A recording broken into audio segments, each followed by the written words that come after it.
સરકારી કોન્ટ્રાક્ટ ભરતી સરકાર રદ નહીં કરે. કોન્ટ્રાક્ટ ભરતી રદ કરવા અંગે સરકારની સ્પષ્ટતા.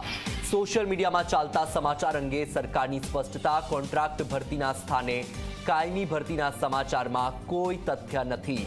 કોન્ટ્રાક્ટ ભરતી નાબૂદ કરવાના નિર્ણય અંગે કોઈ વિચાર નહીં. આવા સમાચારોમાં કોઈ સત્યતા નથી.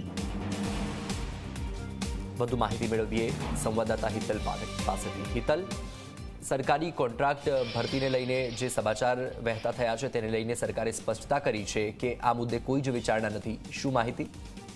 જી, ચોક્કસ શું કહી શકાય કે જે પ્રકારે સોશિયલ મીડિયામાં સમાચાર પ્રસિદ્ધ થયા હતા કે સરકારે એની નીતિમાં ફેરફાર કરીને કોન્ટ્રાક્ટ પ્રથા નાબૂદ કરવાની જે વાત કરી છે અને વિચારણા ચાલુ કરી છે, આ પ્રકારના સમાચારો હતા. આખરે સરકારે સ્પષ્ટતા કરી છે કે આ સમાચાર સત્યથી વેગળા છે. એટલે ક્યાંક ને ક્યાંક જોવા જઈએ તો સરકારે સ્પષ્ટતા કરીને કીધું છે અત્યારે સરકારી ભરતી અંગેની જે સરકારની નીતિ છે એ જ નીતિ પ્રમાણે ભરતી પ્રક્રિયા હાથ ધરવામાં આવશે. જી બિલકુલ હિતલ, માહિતી બદલ આભાર.